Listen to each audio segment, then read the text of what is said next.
The night the royal decree was announced, the sky above Vega 9 shimmered like polished obsidian, broken only by the glint of orbital lanterns drifting among the upper clouds. Beneath that cosmic canopy, the city of Draventh Prime stirred restlessly. Every spire, every hoverway, every glass-veined tower vibrated with disbelief.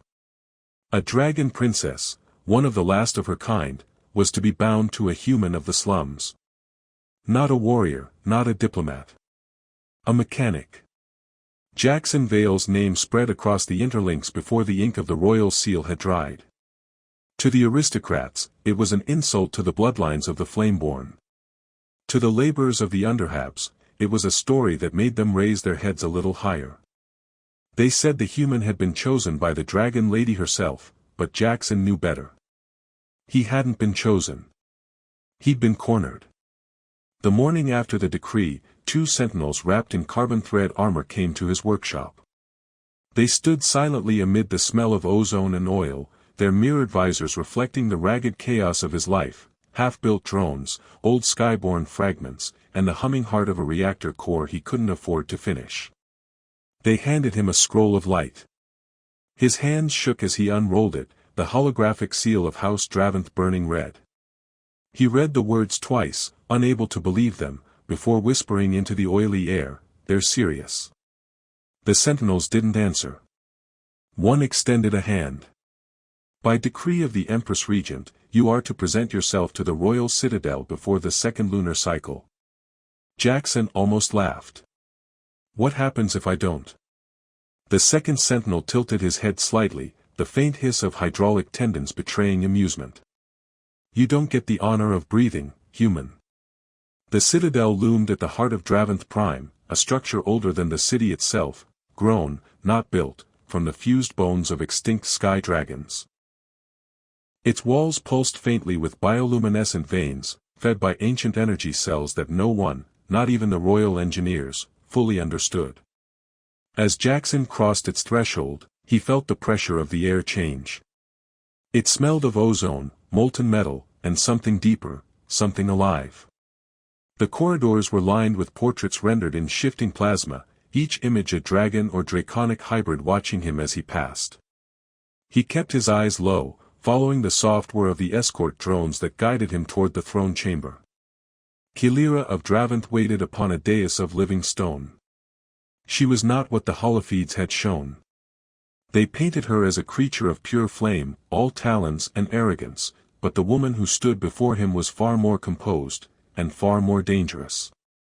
Her scales caught the light like the edge of a blade, her eyes 2 molten coins. "So," she said, her voice reverberating not only through the air but through the metal implants in his skull, a telepathic echo threading itself into his thoughts. "You are the human they selected." "I am," Jackson said, trying to steady his voice. "Though no one asked me first." Her lips curved, almost imperceptibly.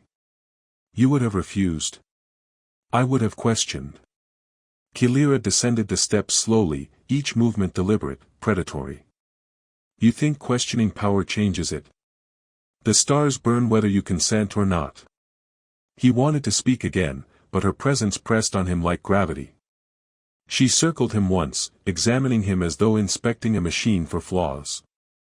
"You smell of ion dust and burnt circuits. You've spent your life fixing what others break. Tell me, human, do you believe broken things can be made whole again?" He hesitated, unsure whether it was a test or mockery.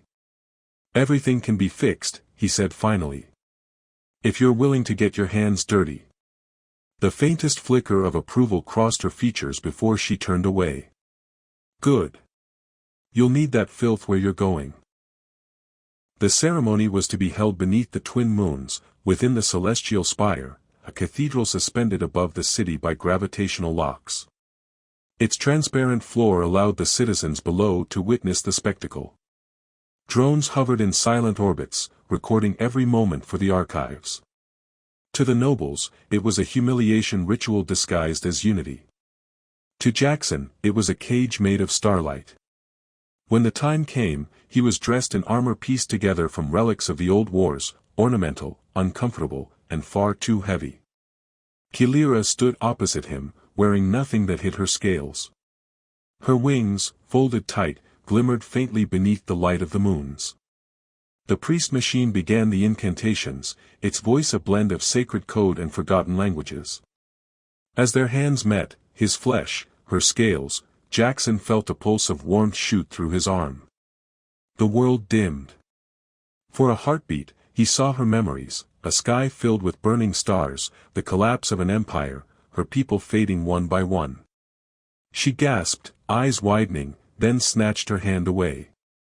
The priest machine stuttered, its voice glitching into silence. Every drone froze midair. The crowd below murmured. "What did you do?" she whispered. "I didn't." He looked down at his hand. A faint glow traced the lines of his skin, fading as quickly as it appeared. "I don't know." Her gaze lingered, sharp as a blade's edge, but beneath it was something unexpected, fear. When the ceremony resumed, everything moved with ceremonial precision, but the air had changed. The connection between them, however brief, had broken something ancient. He could feel her mind brushing against his thoughts, tentative, cautious. And deep beneath the surface of that contact, something else stirred, an energy neither of them understood, whispering of fusion, of transformation, of destiny written not in blood or flame, but in the circuitry of their souls. When the night ended and the crowd dispersed, Kilira turned to him once more, her voice low and uncertain. "You touched my flame and lived." Jackson met her gaze, exhausted yet unbowed. "Maybe it's time someone showed you what humanity's made of." The stars above flared, brighter than before, as if listening. And somewhere deep beneath the citadel, the dormant engines of the old Skyborn flickered to life, sensing the first tremor of change. The palace lights dimmed to a hush of gold and violet as the last of the guests departed. Jackson stood in the vast silence of the royal hall, watching the floating lanterns drift toward the skylight, their inner cores flickering with the faint shimmer of plasma.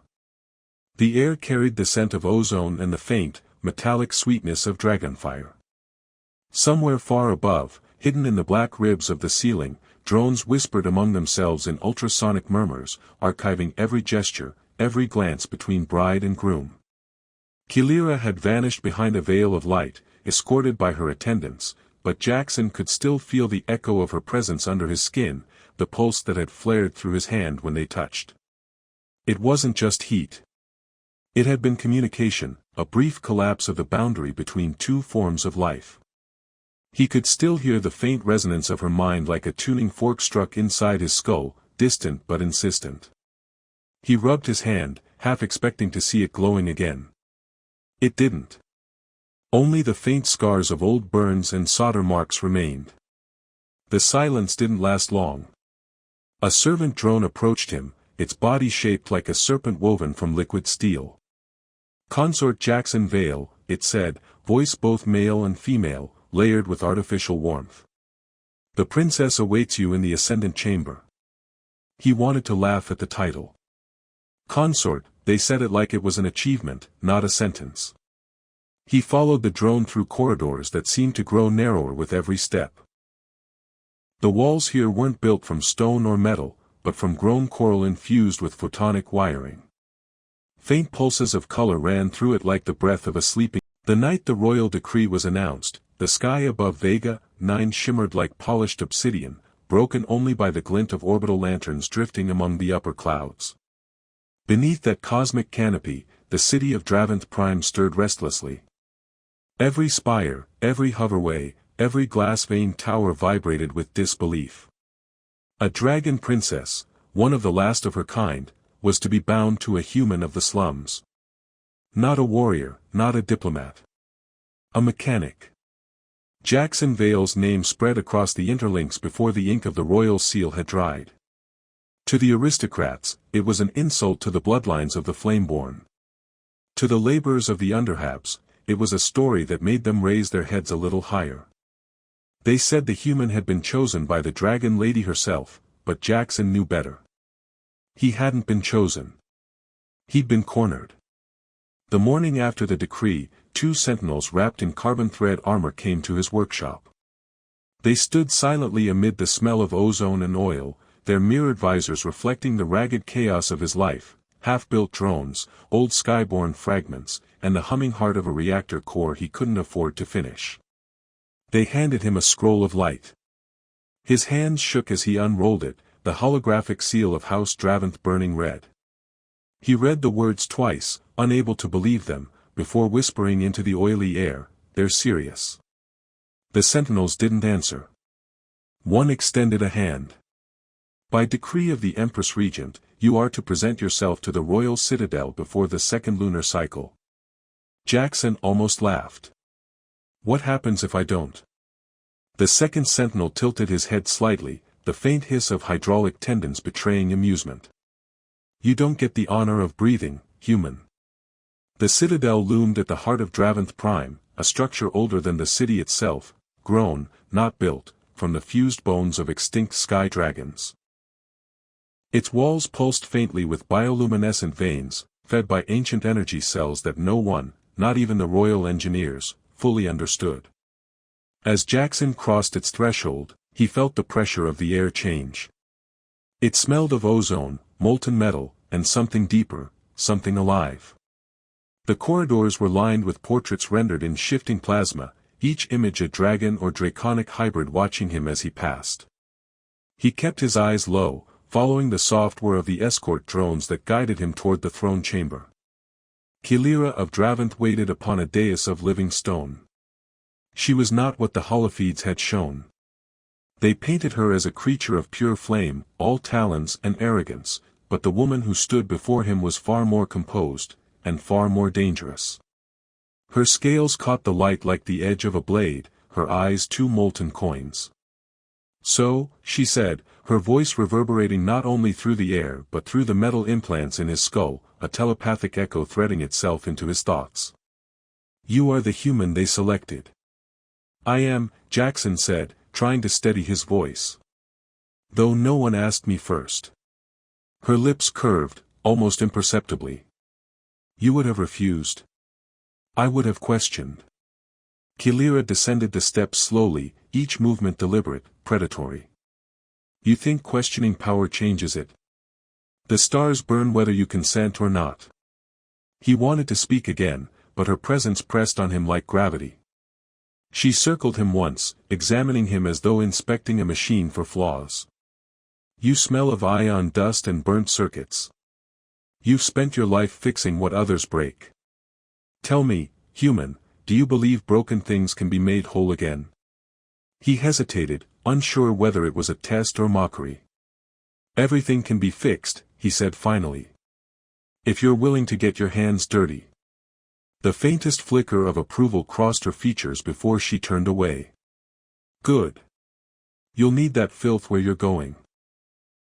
The ceremony was to be held beneath the twin moons, within the celestial spire, a cathedral suspended above the city by gravitational locks. Its transparent floor allowed the citizens below to witness the spectacle. Drones hovered in silent orbits, recording every moment for the archives. To the nobles, it was a humiliation ritual disguised as unity. To Jackson, it was a cage made of starlight. When the time came, he was dressed in armor pieced together from relics of the old wars, ornamental, uncomfortable, and far too heavy. Kilira stood opposite him, wearing nothing that hid her scales. Her wings, folded tight, glimmered faintly beneath the light of the moons. The priest machine began the incantations, its voice a blend of sacred code and forgotten languages. As their hands met, his flesh, her scales, Jackson felt a pulse of warmth shoot through his arm. The world dimmed. For a heartbeat, he saw her memories, a sky filled with burning stars, the collapse of an empire, her people fading one by one. She gasped, eyes widening, then snatched her hand away. The priest machine stuttered, its voice glitching into silence. Every drone froze midair. The crowd below murmured. "What did you do?" she whispered. "I didn't." He looked down at his hand. A faint glow traced the lines of his skin, fading as quickly as it appeared. "I don't know." Her gaze lingered, sharp as a blade's edge, but beneath it was something unexpected, fear. When the ceremony resumed, everything moved with ceremonial precision, but the air had changed. The connection between them, however brief, had broken something ancient. He could feel her mind brushing against his thoughts, tentative, cautious. And deep beneath the surface of that contact, something else stirred, an energy neither of them understood, whispering of fusion, of transformation, of destiny written not in blood or flame, but in the circuitry of their souls. When the night ended and the crowd dispersed, Kilira turned to him once more, her voice low and uncertain. "You touched my flame and lived." Jackson met her gaze, exhausted yet unbowed. "Maybe it's time someone showed you what humanity's made of." The stars above flared, brighter than before, as if listening.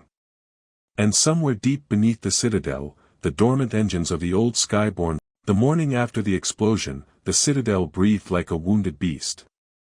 Its outer layers pulsed with faint bioluminescent tremors, veins of energy running unevenly through the metallic bones that held the palace aloft. The air carried a tang of scorched ozone and the faint hum of overloaded circuits. Jackson awoke in a chamber that wasn't his own, wrapped in silk sheets that smelled faintly of ash and molten gold. For a disoriented second, he thought the heat in the air was from the malfunctioning systems, until he noticed the faint shimmer of scales near his arm. Kilira was sitting by the window, half silhouetted against the morning glow of Vega 9's twin suns. Her armor had been stripped away, replaced by a loose robe that reflected the shifting light like liquid mercury. The faint glow of power still lingered under her skin where she had fused her energy with the reactor.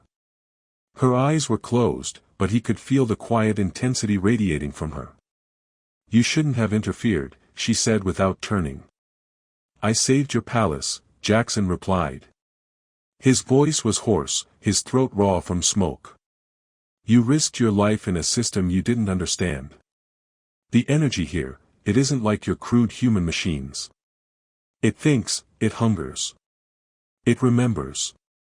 She opened her eyes then, and he saw faint glyphs of light moving across her pupils, patterns shifting like code written in flame.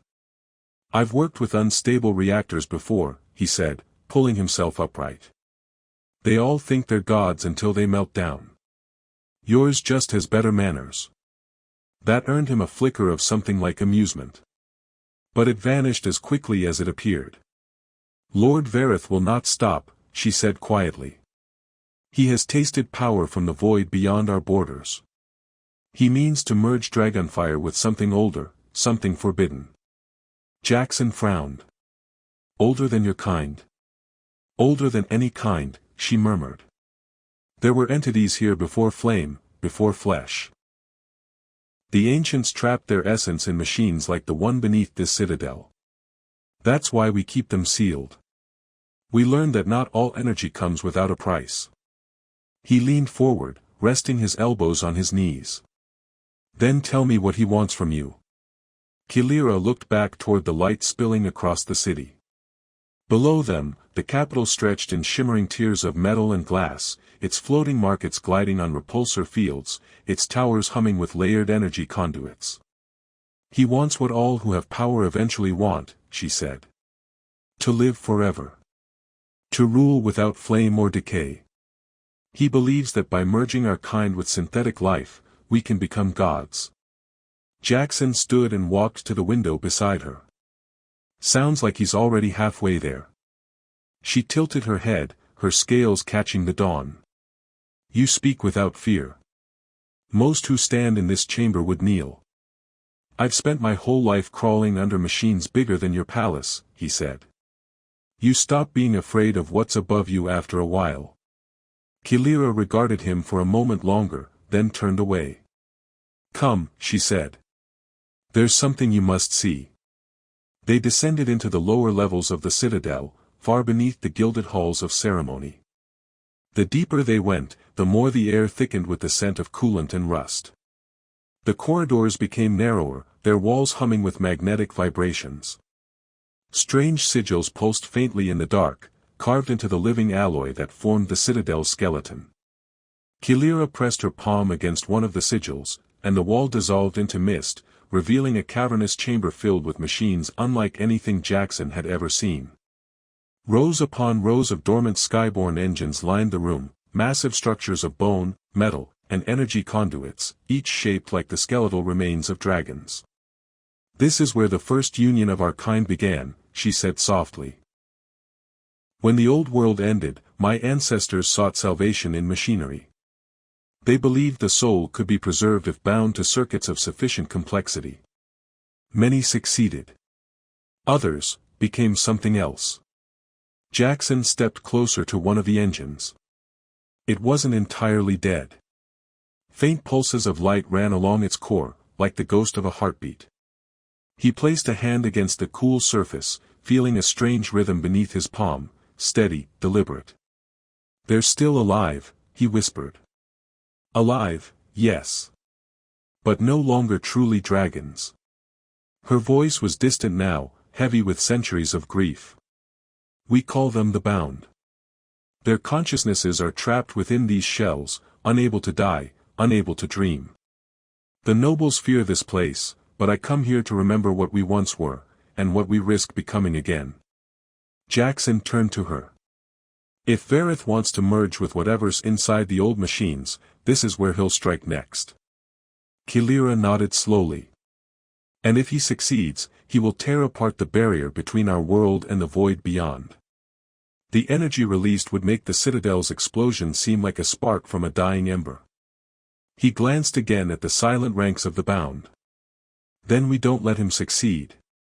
"You would fight him?" she asked quietly. "I don't see anyone else volunteering." He looked around the chamber, then met her gaze. "You said your people used to soar through the stars in these things. Maybe it's time someone reminded them how to fly again." Her eyes widened slightly. "They cannot be awakened. The code that binds them is older than any living mind. Then maybe it's time you let a mechanic try." Kilira watched him move toward the nearest control console, her heart pounding in ways she couldn't quite name. His hands, stained with grease and courage, brushed over the ancient interface, coaxing light from dead circuits. Symbols she'd never seen flickered to life, responding not to her royal blood, but to him. To his human intuition, to the strange resonance she had felt during their wedding. He worked in silence, guided by instinct, tracing the lines of forgotten engineering. The engine stirred, faint tremors running through the floor. For the first time in centuries, the bound began to whisper, not in words, but in waves of sound that resonated with Kilira's blood. She stepped forward, the air humming between them. "You shouldn't be able to do this," she said, her voice trembling. He didn't look up. "Maybe your people built better machines than they realized. Or maybe," he glanced at her then, eyes steady. "Maybe whatever's inside you and whatever's inside me aren't as different as you think." The lights around them flared, and the air filled with the deep, sonorous hum of awakening. Kilira's scales glowed brighter than ever, reflecting the living light of her ancestors. For a moment, she felt their presence, dragons bound in metal, rising from eternal silence to watch their descendants stand beside a human.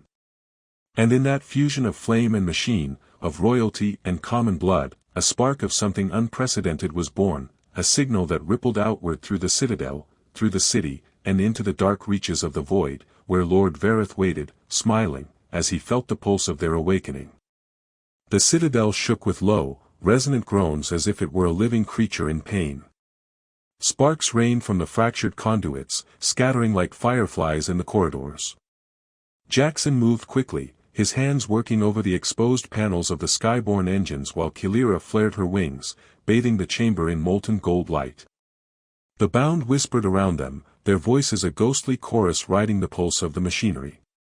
Somewhere deep in the citadel, a presence moved, calculated, patient, and lethal. "You feel that?" Kilira asked, her claws scraping against the metal floor. Her eyes, molten and bright, scanned the shadows. "Vareth is here. He's drawn to the awakening." Jackson's fingers were slick with coolant as he traced the conduits, his mind racing. "He's not just watching. He wants to destroy this. Or take control.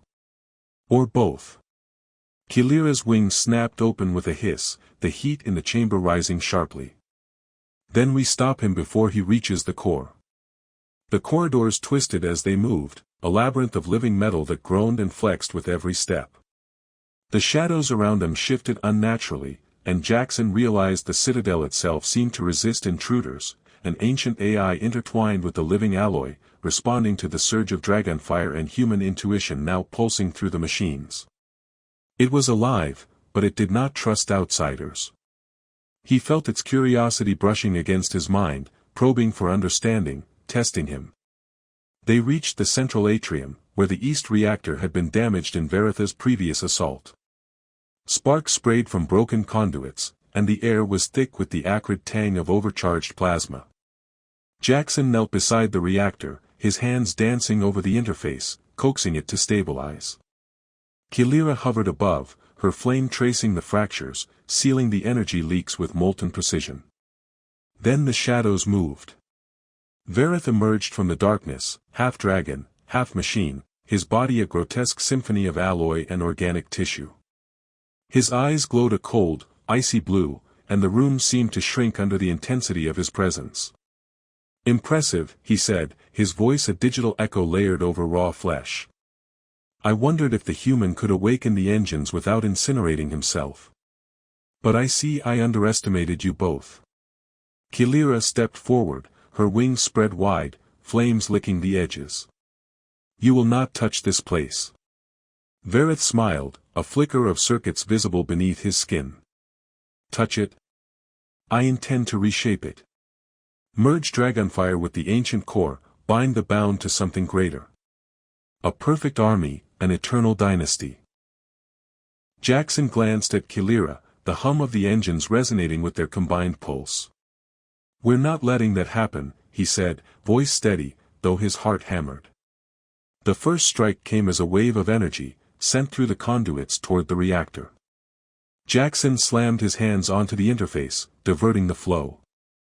Sparks erupted, arcing dangerously close. Kilira roared, sending a blade of molten plasma slicing across the chamber, forcing Verith to step back. The bound stirred in response, their whispers rising into a chorus, harmonizing with the pulse of the reactor. "You've learned to awaken them," Verith hissed, advancing. "But they are mine to command." Kilira's eyes blazed. "They obey no one but their bloodline and their will. You are neither." The room exploded into motion. Kilira flung her flame like a whip, striking the circuits feeding Veritha's augmentations. He staggered, but his cybernetic enhancements compensated instantly, his body a blur of metallic reflexes. Jackson dove under a shower of sparks, yanking at control panels, rerouting energy to stabilize the skyborne engines. The hum of the machine swelled, their power synchronizing with the rhythm of Kilira's fire and Jackson's human ingenuity. For a moment, it was chaos, a storm of metal, fire, and plasma. Then something shifted, the engines pulsed as one entity, resonating with their combined energy. The bound stirred fully, ghostly forms of dragon skeletons rising, their whispers coalescing into coherent thought. They weren't fully awake, but they recognized the touch of their bloodline and the unusual presence of human ingenuity. Veritha's eyes narrowed. "You are meddling with forces beyond your comprehension." "I understand more than you think," Kilira said, her voice low and resolute. She reached out, fingertips brushing the nearest engine. The fusion of her flame and Jackson's touch sent a shockwave through the chamber, a resonance that rattled the walls and forced Verith to stumble. Jackson leapt to his feet. "We finish this, together," he said, and the words were more than speech, they were a command, a fusion of human will and dragon authority. Verith lunged, but the skyborne engines, partially awakened, reacted. Mechanical wings flared, sending arcs of plasma toward him. He blocked, but the strain slowed him. Kilira advanced, a living blade of fire in motion. "Your ambitions end here," she said. Energy flared as the battle escalated. Sparks and fire danced along the walls, and the bound roared in a resonance that shook the foundations. Vareth lashed back with cybernetic claws, each strike sending jolts of energy across the chamber. Jackson ran along the conduits, adjusting frequencies, channeling the engine's power to stabilize the surging energy. In the heart of the chaos, Kilira and Jackson moved as one. Her flame guided the engines, his intellect controlled their force. Together, they created a feedback loop, a surge of energy that slammed into Vareth, throwing him against the chamber wall.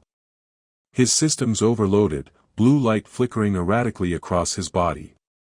He rose again, fury blazing, but hesitation had entered his mind. The combined force of human ingenuity and dragonfire was not something he had anticipated. For the first time, he understood that the union of two worlds could create a power he could not simply conquer.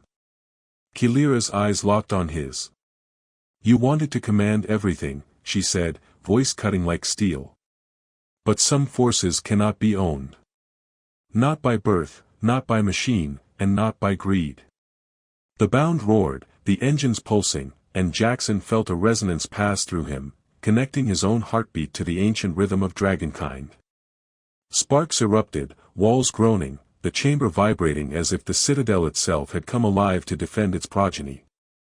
Vareth staggered again, his strength waning. Kilira pressed forward, wings beating, fire lashing. Jackson synchronized the engines further, amplifying their resonance. Together, they forced Vareth back, step by step, until he had no choice but to retreat into the shadows of the citadel's inner labyrinth, leaving behind only sparks and the faint echo of his fury. Kilira turned to him, chest heaving, wings trembling but still glowing. "He will not stop," she said, though her voice carried something else now, respect, and perhaps the first whisper of trust. Jackson wiped sweat and soot from his brow. "Then neither will we. And if he comes again," he gestured toward the engines, alive now, humming with possibility. "We'll be ready." The citadel exhaled softly, its pulse returning to a steadier rhythm. Around them, the bound whispered their approval, their ghostly forms flickering with a strange, silent awe. Kilira and Jackson stood amid the aftermath, fire and human will intertwined, realizing for the first time that their bond was no longer just political, it was elemental, unbreakable, and infinitely dangerous. The underbelly of Draventh Prime was nothing like the glittering corridors of the citadel. Here, the air smelled of oil, burnt circuits, and the faint metallic tang of recycled water. The shadows were alive with movement, scavengers and engineers weaving through piles of salvaged tech, their eyes glowing faintly from ocular implants, their bodies scarred by decades of labor in the city's forgotten veins. Jackson led Kilira through the narrow corridors, careful to keep her wings folded, though every instinct in her muscles screamed to unfurl them. She had never walked among humans like this, and every sense of hers was heightened, tasting, hearing, feeling the hum of machinery everywhere. "This is where you hide?" she asked, voice low, almost reverent, as she glanced at the massive cranes lifting fragments of old skyborne ships like relics of an ancient cathedral. "This is where we survive," Jackson said. "Where ingenuity matters more than birthright. The citadel will fall if Vareth pushes further. We need allies who understand improvisation." Kilira's golden eyes scanned the crowd, lingering on the mechanics with their patched armor and self-made augmentations. Here were humans who had learned to wrestle survival from the jaws of machines designed to crush them, creatures who had turned scrap and ruin into ingenuity. "Your people," she said, "they are remarkable." "They have to be," he replied. "No one else would last a day here. And now you need them." The community had gathered reluctantly, wary of the princess whose image had been broadcast across hollow archives as a figure of untouchable fire and authority. Yet as she moved among them, her presence humbling and raw, whispers began to spread. Kilira did not command with a crown or decree, she observed, listened, and occasionally let a flicker of her flame dance along a fingertip, illuminating circuits and coaxing reluctant sparks to life. They arrived at the largest forge in the sector, a hollowed-out spire of alloyed metal where reactors hummed like caged storms. Jackson set his tools down and gestured to the engines lining the walls. "We're going to rebuild the last functioning Skyborn," he said. "Not as a weapon, not as a palace's showpiece, but as a craft capable of reaching the void beyond this city. Kilira stepped closer, wings twitching in restrained anticipation. This technology, she murmured, brushing her fingers along the polished, worn metal of the engines, was designed for dragons who could soar across stars. And you intend to make it fly again? We have to, he said.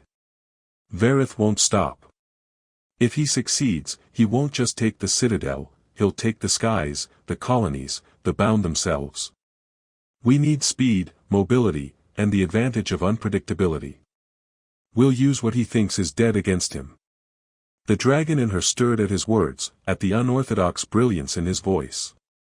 She knelt beside one engine, placing her claw upon the dormant conduits. Sparks arced faintly, responding to her presence, and the metal thrummed beneath her touch. She looked at Jackson. You're listening to it. Not like the others. He smiled faintly, wiping grease from his hands. Not just listening. Feeling. Machines have patterns, rhythms. They speak if you know the language. You just taught me to hear it differently. Hours passed as they worked, their movements synchronized, human and dragon operating in tandem. Kilira infused raw flame into the cooling conduits, giving life to circuits that had slept for centuries, while Jackson calibrated flux stabilizers, rerouting power through patched components. The bound stirred in response, faint silhouettes flickering along the walls of the forge, their whispers harmonizing with the hum of engines. By the time the twin moons rose over the city, the Skyborn stood fully operational, its hull alive with a strange blend of dragon energy and human engineering. It pulsed, a heartbeat beneath their hands, responsive and aware. Kilira stepped back, her wings stretching for the first time in months, silhouetted against the glow. It lives, she whispered. Not just lives, Jackson said, patting the hull. It listens. It obeys. It will fight for us if we ask it to. A cheer rose from the gathered engineers, a sound that reverberated off the metal walls like the celebration of something born anew. Kilira watched them, a strange warmth rising in her chest. She had led armies, held councils, and commanded flame, yet none of it had felt like this. Here, in the hum of creation, among humans who worked from nothing, she saw a future that was not dictated by bloodlines, decrees, or tradition. Jackson moved closer to her, brushing a hand along the edge of the hull. We launch at first light, he said. The citadel won't wait, and neither will Vareth. Kilira's eyes followed him, gold and molten in the dim glow. And when we go into the void? We survive, he said. We adapt. And if we're smart, we strike back before he knows what hit him. She nodded slowly, understanding the weight of the words. The skyborn engines pulsed beneath her fingers as if acknowledging the truth in his voice. This was not merely survival, it was rebellion, ingenuity, and the spark of freedom fused in fire and alloy. As the night deepened, she allowed herself to stand closer to him, wings brushing the reinforced walls, flame flickering faintly over her scales. Jackson noticed, though he said nothing. Together, they traced the controls, aligned the systems, and whispered plans in the hum of the forge, their thoughts moving in tandem, human intuition guiding dragonfire, ancient instinct synchronized with mechanical logic. Outside, the city slept, unaware that its destiny had shifted. The last functional skyborn waited, alive and listening, a bridge between worlds. And deep within the corridors of the citadel, where shadows lurked and Lord Vareth plotted, sensors flared faintly, detecting the pulse of awakening, a heartbeat, stronger and stranger than he had ever anticipated. Kilira looked at Jackson, finally breaking the silence. Whatever comes, she said, we do it together. He smiled, hands resting on the hull, feeling the vibration of power and potential. Together, he echoed, as the hum of the engines grew louder, thrumming like the pulse of a city reborn, ready to rise against the void. The first rays of Vega 9's sun cut through the smog of the city, reflecting off the gleaming hull of the skyborn like molten gold.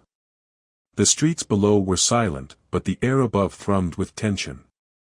Lord Varetha's fleet had emerged from the outer colonies, metallic silhouettes against the rising light, engines humming with lethal intent. Every drone, every autonomous craft, every ancient warship under his command converged on the capital with singular purpose, to seize the citadel, capture Kilira, and claim the Skyborn for his vision of synthetic dominion. Kilira stood on the Skyborn's observation deck, wings extended, scales catching the dawn. Beside her, Jackson moved among the engines and control panels with a fluidity born of hours of preparation, his fingers coaxing life from circuits and energy conduits. The bond they had forged through fire and ingenuity pulsed visibly between them, flame entwined with metal, instinct entwined with logic. "Vareth will not hesitate," Kilira said softly, eyes scanning the fleet. "He believes he can control what even I cannot fully command." Jackson nodded, his hands never stopping. "Then he's about to learn why humans adapt. And dragons," he paused, glancing at her. "We don't just burn. We endure, we fight, and we innovate." A sudden tremor ran through the deck. The Skyborn's engines thrummed in response to the approaching fleet. The Bound, those ancient dragon constructs tethered between life and machine, rose fully from their dormant state, wings unfolding like spectral banners across the horizon. Their forms shimmered, partially ghost, partially alloy, synchronized perfectly with the energy of the Skyborn. From the bridge, Kilira activated the defensive arrays. Beams of plasma arced outward, forming barriers that shimmered against incoming missiles. Jackson diverted energy to shield the engines, and the craft seemed to pulse with a heartbeat of its own, alive in ways neither of them had imagined. Varetha's flagship emerged first, a monstrous synthesis of organic tissue and dark alloy, blue energy crackling across its hull. He raised his voice over the void, amplified by his cybernetic resonance. "Kilira. Jackson. Your rebellion ends today. Bow to your bloodline, or perish beneath the weight of progress." Kilira's wings flared, the light of her body amplifying into a wave of radiant heat. "We bow to no one. Not tradition, not tyranny, and certainly not you." Jackson adjusted the flux conduits, stabilizing the Skyborn's power output. "Ready for the first maneuver?" he asked. She gave a slight nod. Together, they initiated the launch sequence. The engines roared to life, a chorus of plasma and dragonfire, and the Skyborn lifted effortlessly above the city, the Bound trailing in formation. They streaked across the sky, a radiant strike against Varetha's fleet, unpredictable, alive, and unrestrained. The first clash erupted as drones collided with plasma lances, shields rippling under the combined force of human engineering and dragon flame. Vareth unleashed energy spikes, tearing at the Skyborn's hull, but every assault was countered with precision. Jackson rerouted power in real time, while Kilira's flame bent the trajectories of incoming attacks. Their synchronization created a fluidity no one expected. Human adaptability and dragon instinct merging into a single unstoppable force. Varetha's flagship bore down, attempting to crush them in a coordinated strike. Kilira's voice rang through the deck. "Now, Jackson." He activated the fusion core. The Skyborn's engines pulsed, resonating with the Bound and amplifying Kilira's dragonfire. Energy arcs leapt from the hull, wrapping around Varetha's flagship in tendrils of fire and plasma. The air shimmered with raw power as the enemy ship's systems overloaded, its hull cracking, energy leaking like blood. Vareth screamed, fury and disbelief intertwining as his creation faltered. "Impossible." Kilira's eyes met his across the void. "You forgot one thing," she said, her voice calm, resolute. "We are not yours to control." With a synchronized strike, the Skyborn and the Bound surged forward. Flames and energy converged on Varetha's flagship, tearing it apart in a controlled implosion that shattered the formation of his fleet. The remaining ships faltered, their AI unable to compensate for the sudden loss of leadership. As the dust settled, the citadel below remained intact, the city trembling but unbroken. Kilira and Jackson hovered above, surveying the aftermath. The Bound returned to dormancy, their forms dissolving into faint pulses of light, leaving only echoes of their approval. Kilira turned to Jackson, the weight of the moment settling between them. "You've changed the course of our history," she said, voice heavy with awe and gratitude. "And you've shown me there's more to fire than destruction," he replied, his hand brushing against hers. "We built something together that no one can take away." In the quiet aftermath, emissaries arrived, offering apologies and pledges of loyalty. The nobles who had doubted her bowed not to tradition, but to the reality of her power and judgment. Kilira, for the first time, felt unbound by the chains of duty. Jackson leaned on the control console, watching her with a mixture of exhaustion and admiration. "What now?" he asked. Kilira spread her wings slowly, their glow reflecting the morning sun. "Now," she said, "we chart our own path. Together. Not as ruler and subject, but as partners. Our people, our city, our skyborn, they are ours to protect, not to control. And perhaps, ours to teach what it means to endure, to create, and to love." The engines thrummed in agreement, a living heartbeat beneath their hands. Below, the city stirred to life, unaware of the battle that had nearly shattered its skies. Beyond the horizon, the stars beckoned. The void was vast, filled with unknown threats and untapped potential. But for Kilira and Jackson, the fear of the unknown had been replaced with purpose, unity, and the understanding that the greatest strength lay not in fire or alloy alone, but in the bond forged between them. As the skyborn rose higher, leaving trails of molten light against the waking dawn, Kilira and Jackson stood together on the bridge, wings and hands entwined. The citadel behind them, the bound dormant but aware, the horizon alive with possibility, they lifted into the stars, free from tyranny, unbound from legacy, and ready to forge a new era where fire and ingenuity could coexist. And in that moment, amid the silence of space punctuated only by the hum of living engines, the universe seemed to exhale, acknowledging that a dragon and a human, bound by circumstance, had rewritten what it meant to survive, to lead, and to love.